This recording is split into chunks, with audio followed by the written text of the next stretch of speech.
Makulimlim at mukhang hindi maganda ang panahon. Nagbabadya ang malakas na ulan dahil na rin sa malamig na simoy ng hangin. Mararamdaman mo pa ang pag-ihip ng hangin sa kalupaan. Tawagin mo na lang po ako sa pangalang Andres. Hindi ko po ito totoong pangalan. Ako po ay tubong Mindanao sa parteng Cotabato. Hindi ko na lang po babanggitin ang eksaktong lugar para na rin sa kapakanan ng aking pamilya.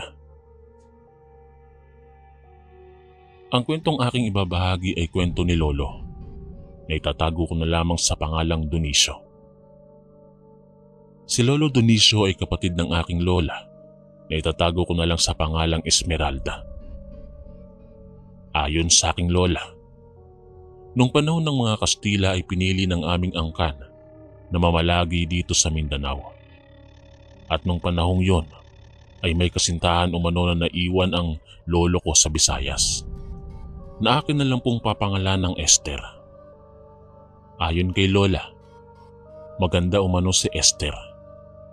Ito ang larawan ng isang dalagang Pilipina. Mahal na mahal umano ni lolo si Esther. Ngunit tinutulan ito ng kanyang amang Kastila. Dahil si Esther ay mahirap lamang. May kaya kasi ang lahi ng aking lola Esmeralda. Nung sila ay nasa Mindanao na, madamdaming pamamaalam ang namagitan sa kanila ni Lolo at Esther. At kasabay nun ang pangakong magsusulatan. At sa panahon nun, wala pang cellphone at tanging sulat lang ang nagsisilbing komunikasyon. Telegrama naman kung tawagin ang sulat na gusto mong madaling dumating. Isang araw na makulimlim, nasa bakuran ng kanilang tahanan nakaupo ang binatang si Dionisio. Tila may hinihintay, may inaabangan at inaasahang dumating. Palagi niya itong ginagawa. Halos araw-araw siyang nakaupo sa bakuran. Wala pang kuryente sa panahon nun. Tanging gasera lamang ang nagsisilbing ilaw sa bawat tahanan. Ngunit ang aking lolo Dionisio ay may magandang tahanan dahil may kaya sila sa buhay. Malaki ang kanilang bahay at marami silang tibombang gasera sa tahanan nila. Maganda ang kanilang bakal na bakuran at masasabi mo talagang may sinabi sila sa buhay. Marami din ang nagkakagusto sa aking lolo. Dahil bukod sa may lahi siyang Kastila ay napakaganda nitong lalaki. Isang araw ang dumaan ay may kumatok sa tahanan nila lolo. Dali-daling tumakbo ang aking lolo upang tignan kung sino. At laking tuwa niya nang makita ang kartero. Inabot sa kanya ng kartero ang sulat na naglalaman ng liham ni Esther, ang kanyang kasintahan. Dali-daling binuksan ni lolo ang sobre at agad na binasa ang liham na nakalakip dito. Maluhaluhang binasa ni lolo ang liham na may pangungulila kay Esther. Habang nagbabasa ay may nahulog na isa pang sobre. Hindi niya napansin na 2 sobre pala ang inabot sa kanya. Nakapangalan ito sa kanya at mula sa kanyang pinsan na si Fredo. Binuksan ni lolo ang sulat ni Fredo. Nakasulat ito sa wikang Espanyol.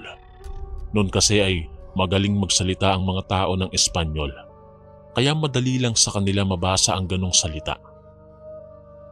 Nabigla si lolo sa nakasaad sa liham ng kanyang pinsan na si Fredo. Ibinalita nito sa kanya na ang kanyang kasintahang si Esther ay naging isang aswang. Dali-daling nagsulat si Lolo Dionisio hindi para kay Esther, kundi para sa kanyang pinsan na si Fredo. Agad siyang nagtungo sa tanggapan ng koreo upang ipadala ang kanyang liham. Umuwi siyang laglag ang balikat sa balitang natanggap mula sa kanyang pinsan sa Visayas. Hindi niya lubos sa kalain na si Esther ay magiging ganap na aswang. Hindi lingid noon sa kanilang bayan ang pagkatao ng lahi ng kanyang kasintahan. Ngunit hindi niya lubos maisip na magiging aswang din ito Malungkot niyang inihiga ang katawan sa kanyang malambot na kama at tuluyan na siyang nilamon sa kalungkutang nadarama. Lumipas ang taon na patuloy ang pagtanggap niya ng liham mula kay Esther. Ngunit ang huling liham na kanyang natanggap ay liham ng isang pamamaalam. Nakalakip sa liham ni Esther na ito'y nagpapaalam na para sa kanilang relasyon dahil hindi na nito mahihintay ang kanyang walang kasiguraduhang pagbabalik. Nang matanggap ito ni Lolo, ay agad siyang nagpasya na magtungong muli sa Visayas para bisitahin si Esther. Sa panahong ito'y buhay pa ang barkong MV Doña Paz. Ito ang tinaguriang Titanic ng Asia. Desyembre taong 1987 ay nagtungo ang lolo sa Visayas. Ito din ang taon na nasunog ang MV Doña Paz na galing Leyte papuntang Manila. Kaya naman akala ng pamilya ni Lolo ay isa siya sa nakasama sa sunog dahil ang kanyang palusot nun ay tutungo siya sa Leyte at papuntang Manila. Ngunit ang aking lolo ay nakasakay sa Negros Navigation na magdadala sa kanya sa parting Visayas.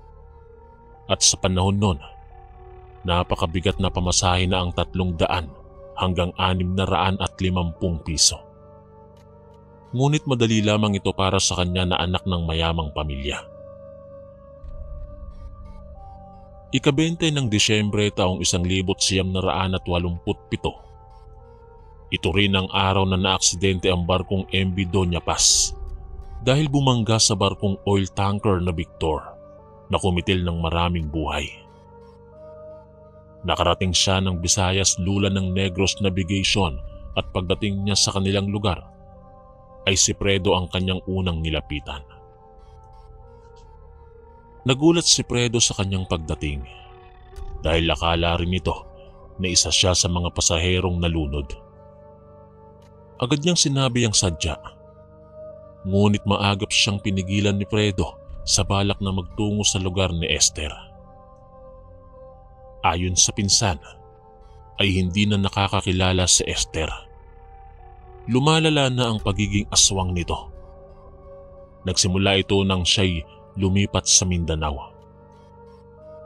Labis umano ang pangungulila ni Esther at hindi nila alam kung saan nakuha ni Esther ang pagiging aswang. Dahil ayon sa mga lola nito, hindi na nila ipapamana ang kanilang mga bato sa susunod na mga henerasyon. Kaya naman, hindi talaga nila alam kung saan nakuha ni Esther ang pagiging aswang. Ngunit dahil sa kagustuhang makita ang dating katipan, ay nagpumilit si Lolo na magtungo sa banwa ni Esther. Kaya walang magawa si Lolo Fredo kundi ang samahan si Lolo Dionisio. May bahid mang takot ay tiniis ni Lolo Fredo para sa ikatatahimik ni Lolo Dionisio. Malamig na simoy ng Disyembre, ika-22, nagtungo ang aking mga lolo sa tahanan ni Esther. Suot ang mga habak na pangontra laban sa aswang na binigay ng ama ni Fredo na isang manggagamot. Binaybay nila ang pilapil patungo sa bahay ni Esther. Kabilugan noon ng buwan at mararamdaman mo na ang malamig na simoy ng hangin na nagpapaalalang malapit na ang Pasko. Kumatok sila sa tahanan ng dalaga na dati walang kasing saya. Ngunit ngayon ay larawan ng isang nangungulilang tahanan. May ilaw na gasera ngunit napakalamya ng liwanag dito. Tila ba isang malungkot na binibining kay tagal lumuha at itinago ang lungkot. Ganon ang itsura ng tahanan ni Esther. Isang lalaki ang nagbukas ng pinto. Nasawari niya'y nasa 80 na. Lukot na ang mga balat nito't maaaninag mo na ang pagod sa mukha nito. Nagpakilala sila. Ngunit hindi man lang ito nag-abalang sila'y pagbuksan o papasukin at sinabi pa nitong sila ay umalis na lang at hindi rin sila makikilala ni Esther. Isinara nito ang pinto at malungkot silang tumalikod. naramdaman pa niya ang pagtapik ni Lolo Fredo sa kanyang likod. Naramdaman nila ang pag-init ng kanilang mga habak. Ito ay senyales na may masasamang elemento sa kanilang paligid. Nagtinginan ng aking mga lolo nang biglang kumulo ang kanilang mga habak. Ibig sabihin, nasa malapit lang ang kung sino mang nilalang na yon. Halos mauuna ang kaluluwa ni Lolo Fredo nang makita sa harap nila si Esther. Buhaghag ang buhok at napakadumi ng damit. Tila ba nakipagbuno ito sa kung sino mang kanyang biktima. Nanatili itong nakatayo at hindi makalapit sa kanila gawa ng kanilang mga habak. Naluluha ang aking Lolo Dionisio sa kalunos-lunos na sinapit ni Esther. Lumabas ang lalaking kanina ay nagbukas sa kanila ng pinto. Napaupo ito at humikbi. Nang makita ni Esther si Lolo Dionisio, ay nagbago ang kanyang anyo. Tumulo ang mga luha nito at umiyak. Tatanggalin sana ni Lolo ang kanyang habak para makalapit kay Esther. Ngunit pinigil ito ng kanyang nobya. Ang wika nito ay huwag tatanggalin upang ligtas na makakauwi si Lolo. Ang pagiging aswang ang dahilan kung bakit nagpaalam si Esther sa kanyang huling liham. Dahil ayaw niya na mapahamak si Lolo Dionisio. Nakasaad din sa sulat na magpatuloy ito sa kanyang buhay. Isang madamdaming tagpo ang nasaksihan ni Lolo Fredo kung paano sinabi ni Esther ang kanyang walang katumbas na pagmamahal kay Lolo Dionisio. Puno ng luha at dalamhati ang paghihiwalay ni Lolo at ni Esther. Bumalik ng Mindanao si Lolo Dionisio kasama na nito si Lolo Fredo pagkatapos ng paghihiwalay nila ni Esther. Ika-29 ng Enero, taong 1988. Sa taong ito, ipinanganak ako. At ito rin ang araw at taon na ginugunita ang ika-40 diyas ng aking Lolo Dionisio na inakala nilang nakasama sa namatay sa Doña Paz na barko. Nagulat pa umano sila sa pagdating ng aking lolo dahil hindi nila inaasahang buhay ito. At kinuwento ni Lolo Fredo ang lahat-lahat sa pamilya ni Lolo Dionisio. Simula din nung mabalitaan niyang patay na si Esther, hiniling umano ng dalaga na siya'y patayin na lamang kaysa naman siya ang makapatay. Dahil hindi na umano niya kayang kontrolin ang pagkatakam sa tao. Namatay ang aking Lolo Dionisio sa taong 2004 sa edad na 59. Namatay siyang yakap-yakap ang mga sulat ng pag-ibig at pamamaalam nila ni Esther. Sa taong yun ako ay 16 na taong gulang na. Sa lamay ng lolo ko na ikwento lahat ng aking Lola Esmeralda, ang bunsong kapatid ni Lolo, ang tungkol sa buhay pag-ibig ni Lolo sa piling ng aswang. Hanggang dito na lang po ang aking kwento. Maraming salamat po sa lahat ng nakinig.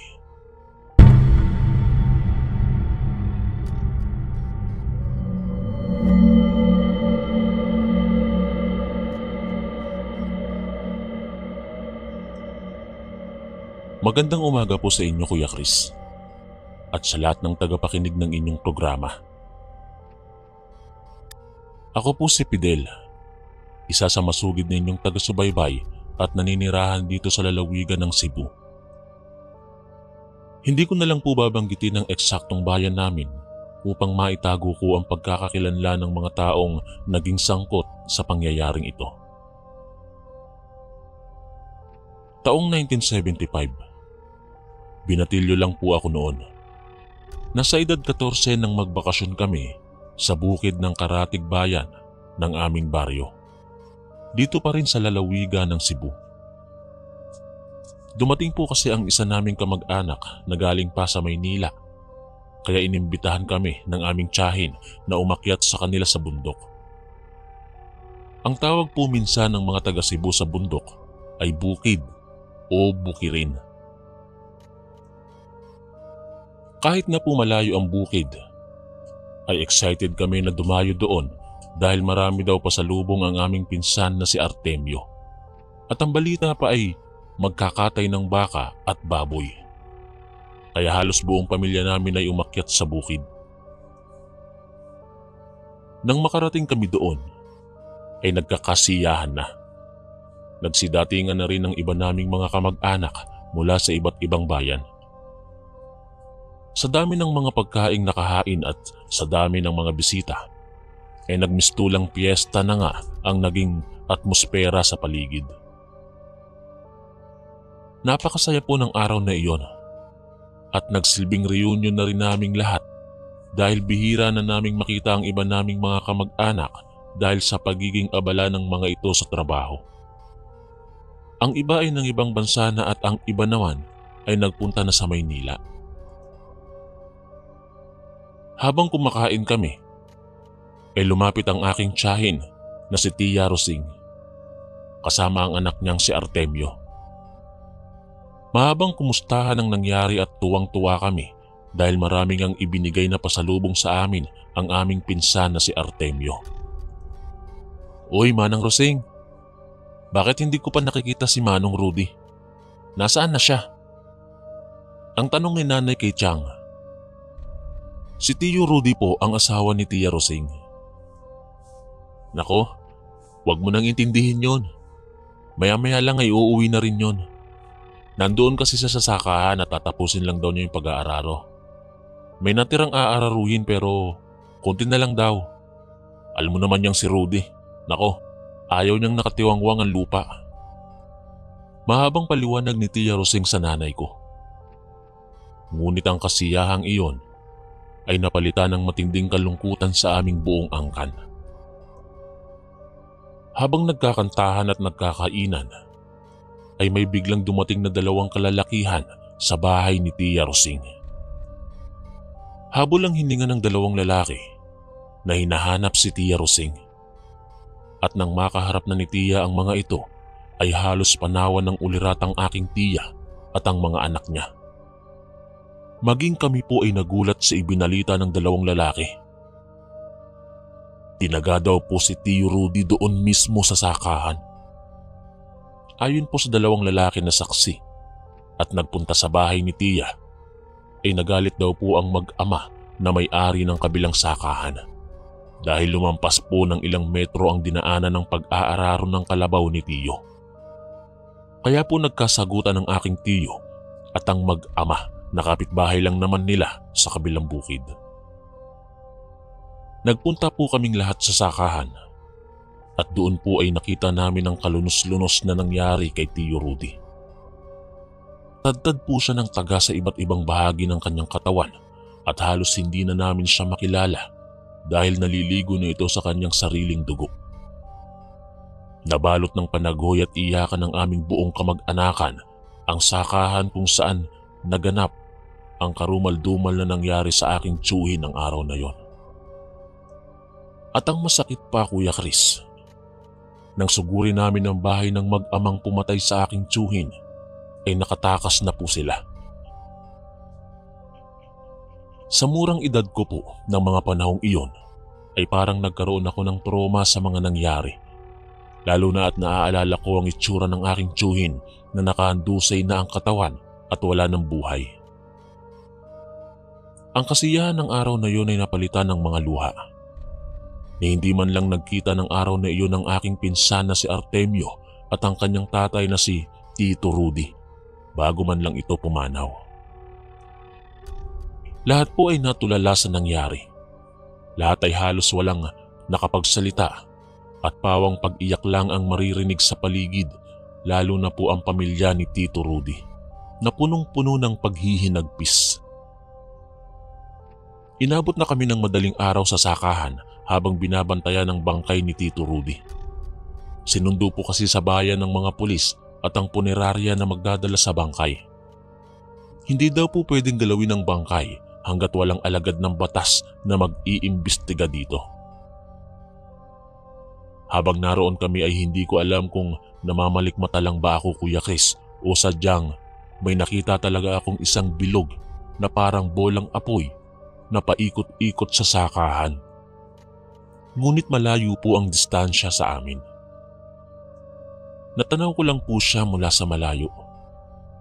Paikot-ikot ito sa ere ng ilang beses. At maya-maya pa ay bigla na lang itong nawala sa aking paningin. Bilang bata ay hindi ko na ito binigyan ng pansin dahil hindi ko naman alam kung ano to.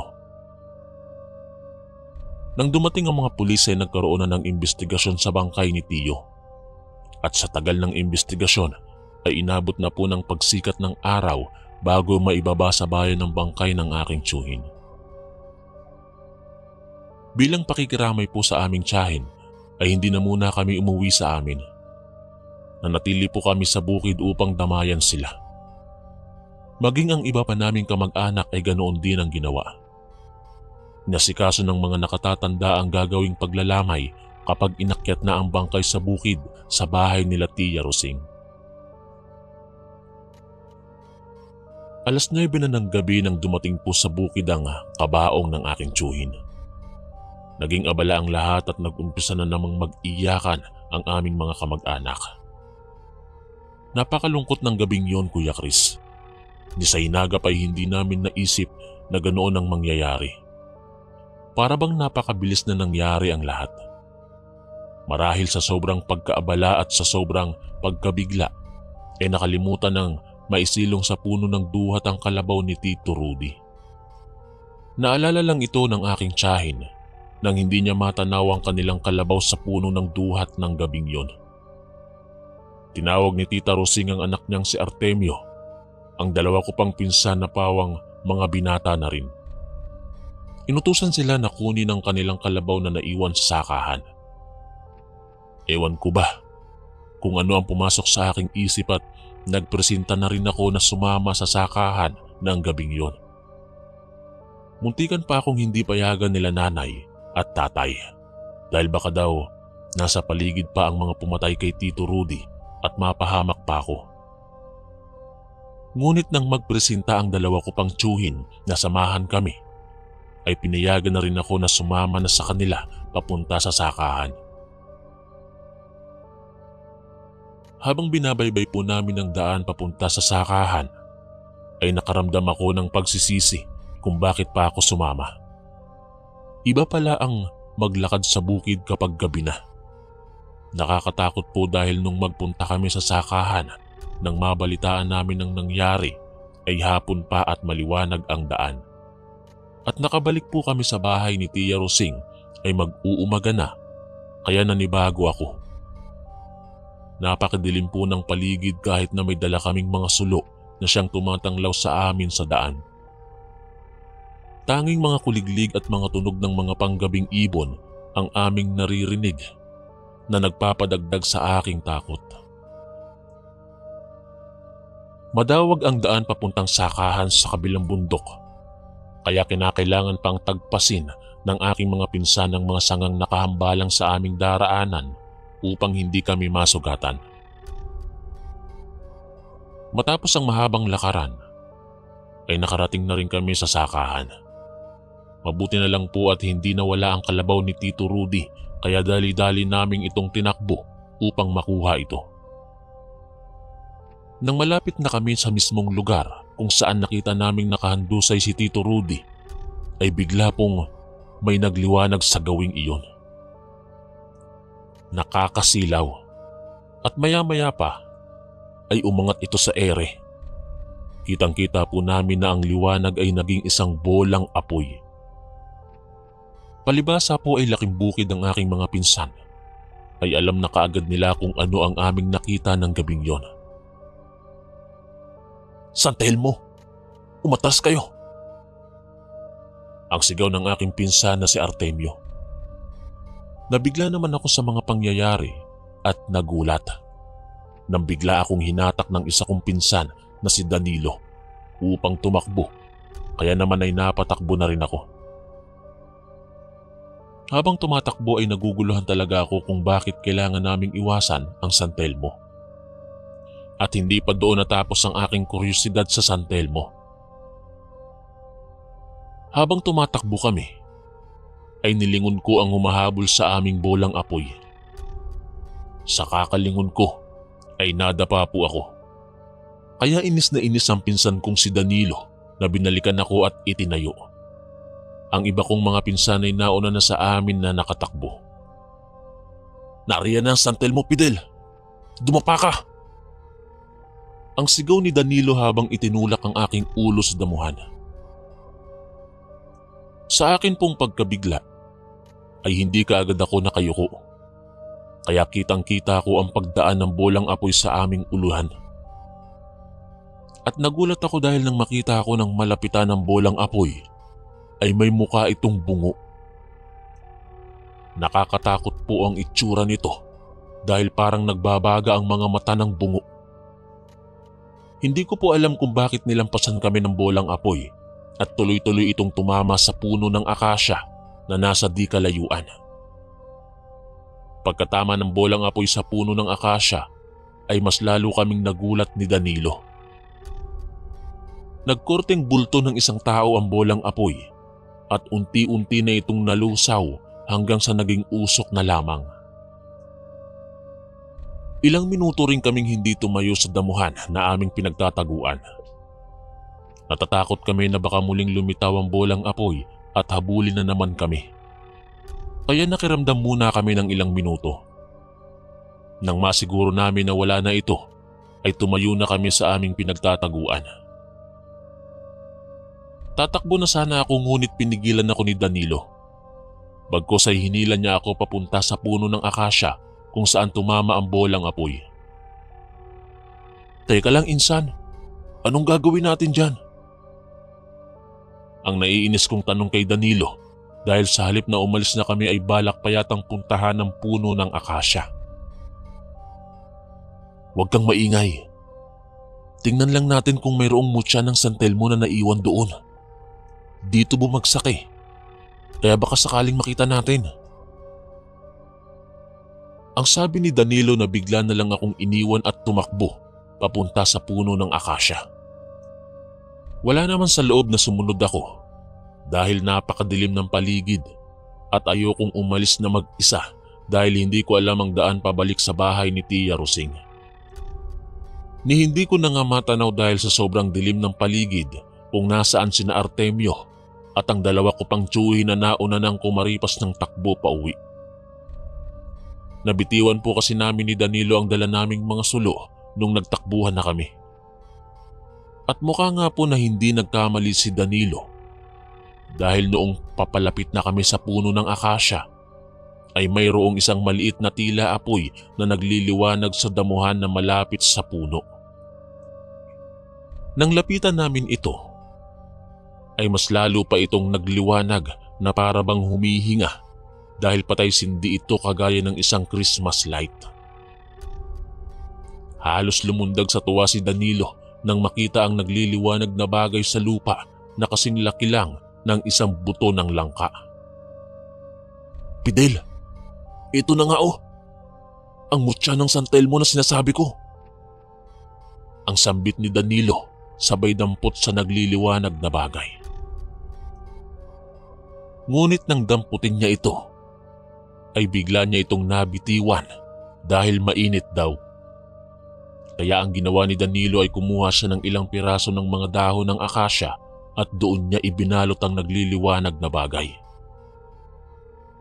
"Sigurado ka ba na yan ang mutya ng santel mo? At aanuhin mo naman yan?" Sunod-sunod kong tanong kay Danilo. "Swerte ito, Fidel. Kaya nga itatago ko ito." Hindi naman po ako interesado sa mga mutya, kaya hindi ko na gaanong binigyan ng pansin ng iba pang mga sinasabi ni Danilo. Natigil lang siya sa pagpapaliwanag ng tungkol sa mutya ng San Telmo nang biglang sumulpot mula sa dilim sina Artemio at ang iba ko pang mga pinsan at tiyuhin. Binalikan nila kami at nag-aalala at isa pa ay hindi pa namin nakukuha ang kalabaw sa sakahan. Pasimpleng bumulong sa akin si Danilo na wag ko daw ipagsabi sa aking mga pinsan at tiyuhin na nakapulot siya ng mutya ng San Telmo. Kaya naman hinayaan ko na lang din si Danilo at nanahimik na lang ako. Nang makauwi na kami sa bahay ni Tita Rosing, ay nagtaka ako kay Danilo. Hindi na po siya nakipaglamay at umuwi na kaagad siya sa kanilang bahay na ilang distansya lang ang layo mula sa bahay ng aming tiyahin. Nang sumapit ang madaling araw, ay nakita ko po na lumabas na si Danilo sa kanilang bahay. Pumasok po siya sa loob ng bahay nila Tita Rosing at dire-diretso po siya sa harap ng kabaong ng aming tiyuhin. Ilang minuto rin na pinagmasdan ni Danilo ang bangkay ni Tito Rudy sa kabaong at walang lingon-lingon itong umalis.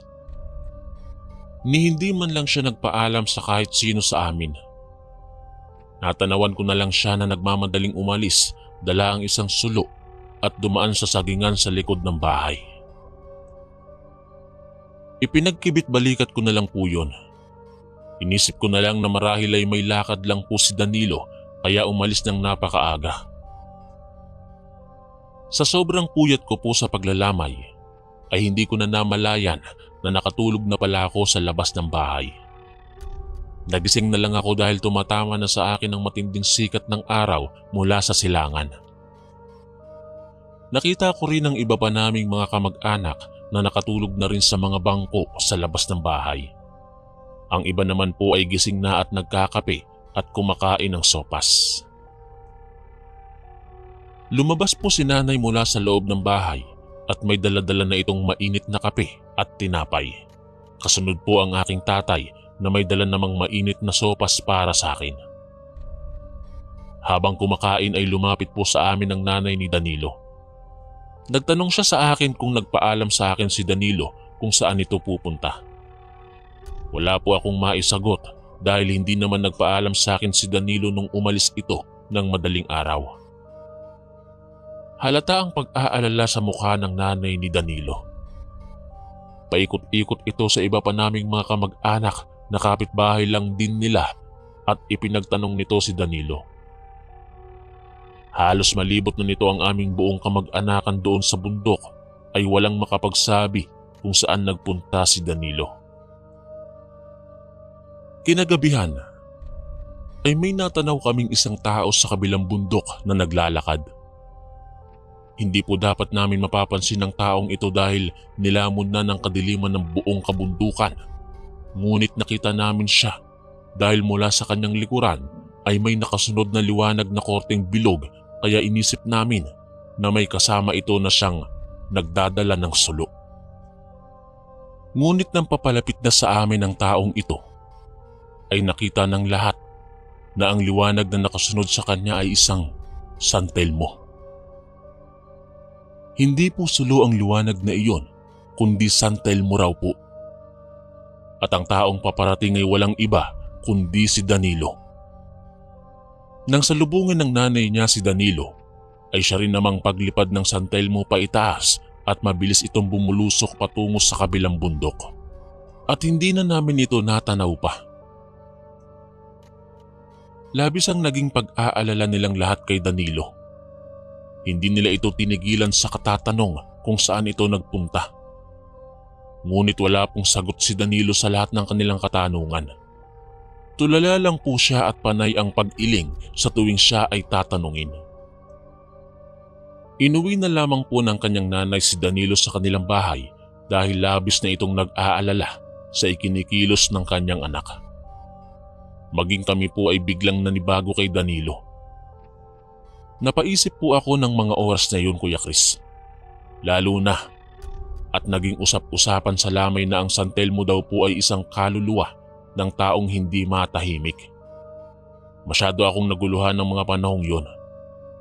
Napapaisip ako tungkol sa San Telmo na humabol sa amin at sa napulot ni Danilo na mutya raw ng San Telmo at ang San Telmo na naghatid kay Danilo pauwi. Gusto ko na po sana sabihin sa mga magulang ko at sa nanay ni Danilo ang lahat. Kaya lang po ay natatakot ako na baka magalit sa akin si Danilo at ang San Telmo kapag ginawa ko yun.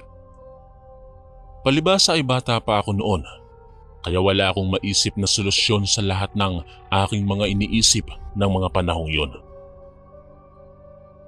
Ang akala po namin ay isang beses lang ang gagawing pag-alis ni Danilo ng madaling araw at halos gabi na ito kung umuwi. Araw-araw na po niya itong ginagawa habang naglalamay pa kami kay Tito Rudy. At sa tuwing uuwi po siya ng gabi, ay palagi po siyang hinahatid ng San Telmo sa bukana ng bahay ni Tita Rosing. At bigla na lang itong lilipad patawid sa kabilang bundok kung saan naroroon ang sakahan. Sinabi na namin kay Danilo na parati namin siyang nakikita na hinahatid ng San Telmo sa tuwing umuuwi siya sa gabi. Ngunit tanging ngiti lang ang kanyang itinutugon sa amin. Kaya naman nababahala na kami sa kanya dahil hindi talaga siya nagsasabi sa amin kung saan siya palaging nagpupunta sa tuwing umaalis ng bahay. Isang araw po, araw yon ng Sabado, huling lamay na para kay Tito Rudy dahil ililibing na ito kinabukasan, araw ng Linggo. Nagulat na lang po ang lahat ng naglalamay dahil dumating ng tanghali si Danilo at may kasama na itong mga pulis. At nagulat kami sa aming nalaman. Nahuli na daw po ang mag-amang pumatay kay Tito Rudy at si Danilo ang nakapagturo sa kanila kung saan nagtatago ang mga ito. Sa kabilang bayan po ng Cebu nagtago ang mga sospek. Ngunit hindi namin alam kung paano ito nalaman ni Danilo. Maging si Danilo man po ay hindi niya maipaliwanag sa amin kung paano niya natunto ng mga pumatay kay Tito Rudy. Ang alam lang daw po niya ay parang may nagtuturo sa kanya at bumubulong na maghanap ng maghanap sa mga ito. Yun pala ang laging ginagawa ni Danilo sa tuwing umaalis siya ng madaling araw at gabi na kung umuwi. Halos maluha si Tita Rosing nang malaman niya ang lahat mula kay Danilo. Si Tito Rudy na daw po ang gumawa ng paraan upang mabigyan siya ng katarungan sa kanyang pagkamatay, bago man lang ito humimlay sa kanyang huling hantungan. Nang marinig ko po ito ay palihim kong kinausap si Danilo. Tinanong ko po sa kanya kung may kinalaman ng mutya ng San Telmo kaya nahuli ang mga pumatay kay Tito Rudy.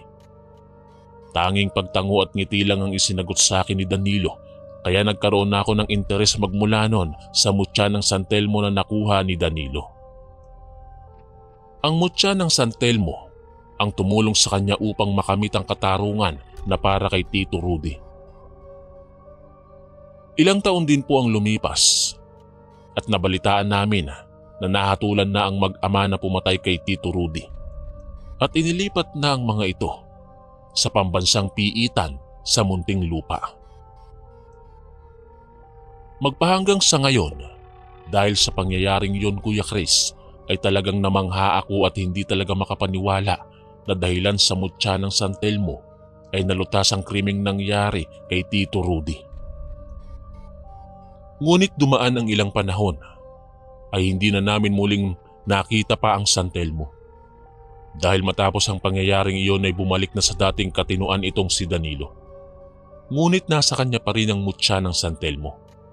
Nananatiling nakatago lang daw ito sa kanyang kabinet. Isa itong pangyayari sa aming buhay ang hindi ko makakalimutan. Kaya ko po ito isinulat sa inyong channel. Isang kakaibang karanasan na nagbigay linaw sa mga bagay na hindi basta-basta malulutas ng tao. Isang kababalaghan ang tumapos sa mga tanong namin dahil lamang sa isang mutya ng San Telmo. Hanggang dito na lang po at maraming salamat po sa pagbibigay daan ninyo sa aking liham at pagpalain po tayo ng puong may kapal sa araw-araw. Lubos na gumagalang ang inyong kaistorya, Fidel.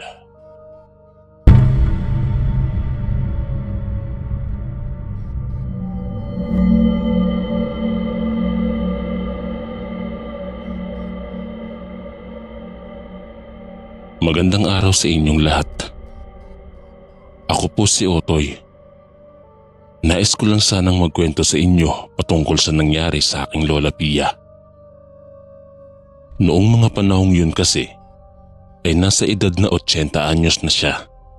Subalit dahil sa kanyang katandaan, ay paminsan-minsan ay nagkakasakit siya. Noong mga panahong yun ay pinakiusapan ako ng aking tiyo na kung maaari ay doon na muna ako sa bahay ni na lola dahil mas madalas daw siyang wala dahil sa kanyang trabaho. Dahil wala naman akong ginagawa at tumatambay lang ako palagi, pumayag ako sa kanyang alok. Bibigyan din daw kasi niya ako ng allowance kada linggo, kaya ayos yon para sa akin. Pagkarating ko sa bahay ni Lola Pia, agad ko siyang nakitaan ng sigla. Natuwa naman ako dahil sa edad niyang yon ay bibihira lang talaga ang mga taong malakas pa ang pangangatawan.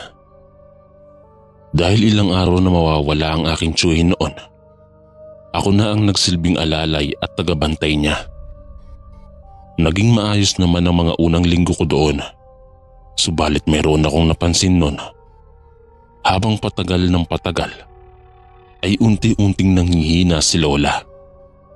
Inuubo siya tuwing dumarating ang hapon at paminsan-minsan ay umaatake ang kanyang hika. Kinakabahan man ako noon, pero inilihim ko yon.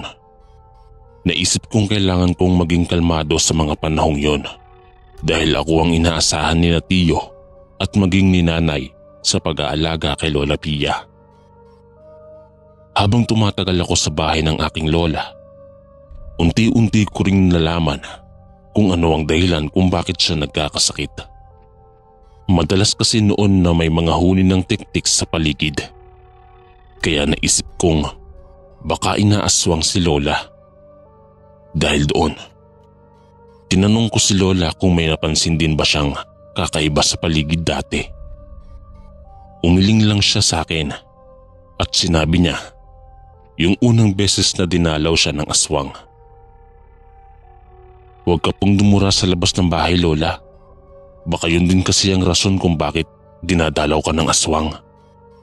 Wika ko kay Lola. Sinabi naman sa akin ni Lola, hindi siya dumudura sa labas dahil alam niya ang posibilidad na maaaswang siya. Dahil doon ay mas naguluhan ako sa kakaisip kung ano ang dahilan kung bakit inaaligidan kami ng mga aswang. Inakala namin noon na mawawala rin naman ang ubo ni Lola Pia. Subalit, makalipas pa ang isang linggo, ay parang palala ng palala ang kanyang kalagayan. Isang gabi, nasa kahimbingan na ako ng aking pagtulog nang biglaan akong maalimpungatan dahil sa pag-ubo ni Lola. Pagmulat ko ng aking mga mata ay napamura na lang ako noon nang makarinig ako ng mahinang paghuni ng tiktik na parang ibinubulong lang sa amin. Dali-dali akong bumangon noon at kumuha ng tubig, tsaka dali-daling pumunta kay Lola. Akmang papainumin ko na sana siya ng tubig, subalit sa hindi ko inaasahan, biglaan siyang napaduwal ng dugo habang umuubo. Hindi ko alam kung ano ang aking gagawin ng mga panahong yon. Kumuha ako ng tabo nun at ibinigay kay Lola nang sa gayon ay hindi papatak sa lupa ang dugo niya. Pagkabalik niya ay bahagya kong hinaplos ang kanyang likuran nang sa gayon ay kahit papaano kumalma ang pagduduwal niya. Bunsod ng aking ginawa nun, kahit paano ay natigil siya sa kanyang pagsusuka. Hingal na hingal si Lola nun, kaya ako na ang nagpahid ng bibig niyang may dugo pa. Hindi ko alam kung ano ang aking sasabihin kay Lola dahil nasindak ako sa nangyari sa kanya. Walang ano-ano ay nagwika ang aking abuela. "May aswang sa ilalim ng bahay natin. Silipin mo. Huwag kang lalabas dahil baka kung ano ang kanyang gawin sa'yo." Tumango ako kay Lola. Kinuha ko ang flashlight at inilawan ang silong ng aming bahay. Ilang segundo kong sinipat ang siwang, subalit wala naman akong nakita doon. Akmang papatayin ko na sana noon ang flashlight na hawak ko nang may mapansin akong itim na anino na naroroon. Napamura ako ng malakas at nang gawin ko yun ay nakita kong mabilis yung umalis sa silong ng bahay ni Lola Pia. Sinabi naman sa akin ni Lola na marahil ay yun ang dahilan kung bakit siya nagkakasakit at napasuka ng dugo. Kaya nabahala ako para sa kanya. Nagsuhestyon ako noon na dalhin na sa ospital si Lola Pia. Pero pinigilan niya ako at sinabing mas mainam kung sa albularyo na lang muna siya dadalhin. Tumango ako sa kanya at sinabi ko kay Lola na bukas din ay uuwi si Tiyo. Kaya hihintayin namin siya tsaka tutungo sa albularyo. Kahit paano kasi ay hindi na rin naman naulit ang pagsusuka ni Lola ng gabing yon. Hindi na ako natulog ng gabing yon at nagbantay na lang ako sa paligid namin. Naisip ko kasing baka muling bumalik ang aswang at atakihin ulit si Lola ng kanyang karamdaman. Sa kabutihang palad naman, hanggang mag-umaga ay hindi na nagsuka ng dugo si Lola. Pagka-uwi ni Tiyo ay agad kong sinabi sa kanya ang nangyari. Sinabi ko na rin sa kanya ang patungkol sa pang-aaswang kay Lola. Kaya ganoon na lang ang kanyang pagmumura. Huwag lamang babalik ang aswang na yan dahil hindi ako magdadalawang isip na patayin siya. Sambit ng aking tiyuhin. Nang araw na yon ay dinalangan namin si Lola sa albularyo at tama nga kami ng hinala na aswang ang may pakana kung bakit siya nagkakasakit. Ayon sa albularyo, ay natipuhan siya ng aswang dahil sa katandaan niya. Marahil daw ay naiinggit yun dahil sa kanyang edad ay malakas pa rin siya. Hinabilinan ng albularyo si Tiyo kung ano ang kanyang nararapat na gawin. Sinabi din nito na makalipas ang 3 araw ay ibabalik namin si Lola sa kanya nang sa gayon ay malaman namin ang kanyang kalagayan. Kinagabihan, mahimbing na noon na natutulog si Lola Pia at ang aking tiyuhin. Samantalang ako naman ay hindi pa rin dinadalaw ng antok kahit na mag-aalas 12 na yon ng gabi. Pakiramdam ko ay napakalinsangan ng panahon ng gabing yon. Sa ganong kadahilanan ay nakaramdam ako ng pagkairita. Nagpasya akong bumangon na lang sana nun. Subalit nang mapatitig ako sa ibabaw ng mismong atip ng bahay, ay napansin kong parang nakalubog yun. Gawa lang kasi yun sa nipa, kaya halata talaga kapag may nakaapak doon. Napamura ako ng mahina at nakaramdam ng kakaibang takot. Tumayo ako noon at tumingala para matyagan yun. Lumipas ang ilang sandali, ay tila gumalaw yun patungo sa bubong na sa mismong ibabaw ng higaan ni Lola. Ninais kong gisingin noon ng aking tiyuhin, subalit sobrang himbing ng kanyang pagkakatulog. Kahit pa na kinakabahan ako noon, kinuha ko ang flashlight ni Tiyo at saka yung itak. Dali-dali akong bumaba sa bahay at inilawan ng buong paligid. Nung wala akong makita, ay naisipan ko na sana noon na umakyat na rin sa bubong. Subalit natigilan ako nang makarinig ako ng pag-angil doon sa ibabaw. Inilawan ko ang bahagi kung saang banda umaangil at laking gulat ko nung makita ko ang isang dambuhalang aso na naroroon. Nagbabaga ang kanyang mga mata at naglalaway pa. Medyo nagtaka pa ako noon kung paanong nagkaroon ng aso sa bubong namin. Subalit nang mapansin kong ang hubog ng mukha niya ay parang sa tao naman, doon ko na nakumpirma ang aswang yun. Kung sino ka man, umalis ka sa bubungan namin at layuan mo na ang aking lola. Sa oras na hindi ka umalis, titiyakin kong mamamatay ka. Sabi ko at itinuro siya gamit ang aking itak. Ngumisilang sa akin ang aswang at kita kong parang mas lalo iyong naglaway. Pansin ko rin na iginagalaw niya ang kanyang mga paa. Kaya nagkaroon ako ng kutob na baka anumang oras ay lulundagan niya ako. Dahil doon, inihanda ko ang aking sarili. Nagdalawang isip pa ako noon kung lalaban ako sa aswang na yon o tatakbo ako papasok sa aming bahay. Subalit makaraan ng ilang minuto ay nagulat ako nang biglaang lumundag sa aking kinatatayuan ang malaking aso na yon. Agad akong napaatras at inihanda ang aking itak. Iisang bagay lang ang nasa isipan ko noon. Sa oras na lalapit sa akin ang aswang na yon, ay hindi ako magdadalawang isip na tagain siya para tuluyan ko siyang maitaboy. Pagkalapag ng aswang sa lupa, ay agad siyang umangil habang nakaharap sa akin. Alam ko na kung anong susunod niyang gagawin, kaya sinubukan kong sumigaw upang tawagin si Tiyo. Nakatatlong sigaw ako noon ng kanyang pangalan nang tuluyan siyang magising. Nakarinig kasi ako ng mga yabag sa loob na papalapit sa aming pintuan. Sa kadahilan ng iyon, kahit paano'y nakampante ako. Napaatras pa ako ng kaunti nang mapansin kong naglalakad na rin papalapit sa akin ang aso. Inihanda ko na ang aking takot. Sinigawan ko siyang sa oras na tuluyan siyang lalapit sa akin, hindi ako magdadalawang isip na patayin siya. Lumipas pa ang ilang minuto. Bumukas ang pinto ng aming bahay at tumambad si Tiyo na hawak ang kanyang baril. Sinigawan ng aking tiyuhin ng aswang habang itinututok sa kanya ang baril.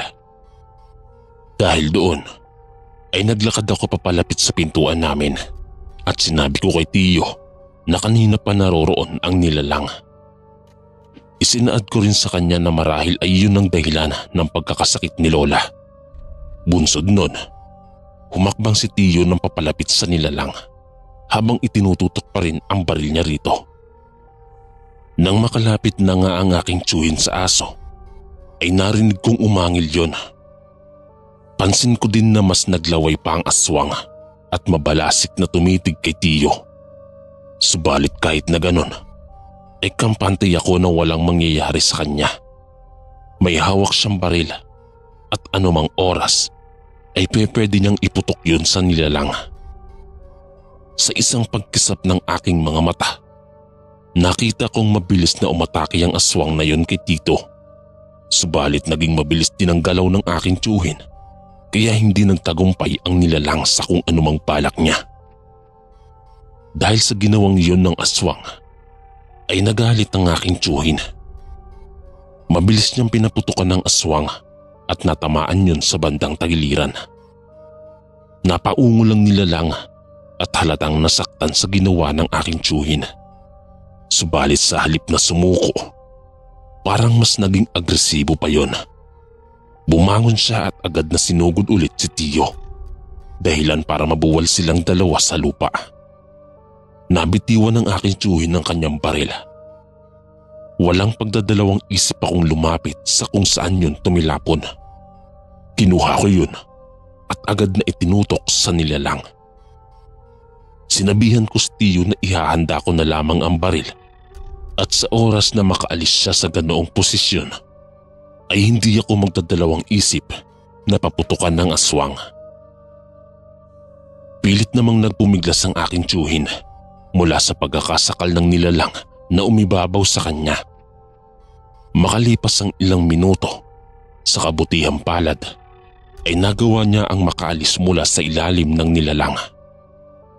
Nagmadaling umatras ito at mabilis akong sinabihan na paputukan ko na ang nilalang. Kahit medyo nag-aalangan man, ay pinaputukan ko nga ang aswang at nagawa ko siyang tamaan sa bandang leeg. Inulit ko pa yon at natamaan ko ulit siya sa kanyang muka. Dahil sa ginawa kong yon, ay parang nawalan sa pokus ang aswang at tila umiral ang kanyang karuwagan. Noong mga panahong yon, ay duguan na siya. Muli siyang sinigawan ng aking tiyuhin at binantaan na tutuluyan kapag hindi aalis at ipagpapatuloy pa niya ang kanyang binabalak kay Lola. Dahil doon ay napatitig sa aming dalawa ang nilalang at sa isang pagkisap ng aming mga mata ay mabilis siyang tumakbo paalis. Pansin naming tumutulo pa ang dugo niya sa lupa. Naisipan naming dalawa na sundan ang nilalang na yon para malaman kung saan siya nakatira at kung sino siya talaga. Subalit ng akmang lalakad na sana kami, narinig naming umubos si Lola. Dulot ng aming pagkabahala na baka muli siyang nagsuka ng dugo, ay mabilis kaming pumasok sa loob ng bahay. Pagdating namin doon, ay agad naming inalalayan ang aking abuela at pinainom ng tubig. Magmula nun, kahit paano ay naging maayos na ang kalagayan ni Lola Pia. Hindi na siya dinalaw ng aswang at muling lumakas ang kanyang pangangatawan. Kalaunan ay nalaman namin na isa palang andodonong aswang ang umaatake sa kanya. At mula pa daw noong medyo malakas siya, ay madalas nang bumibisita yon. Inuunti-unti niya sanang patayin si Lola. At sa kabutihang palad, ay hindi siya nagtagumpay sa binabalak niya. Hanggang dito na lang po. Maraming salamat. Maraming salamat po mga kaistorya sa pakikinig. At kita-kits po ulit bukas para sa isa na namang nakakatakot na kwento. Ito po si Kuya Chris, ang inyong kaistorya.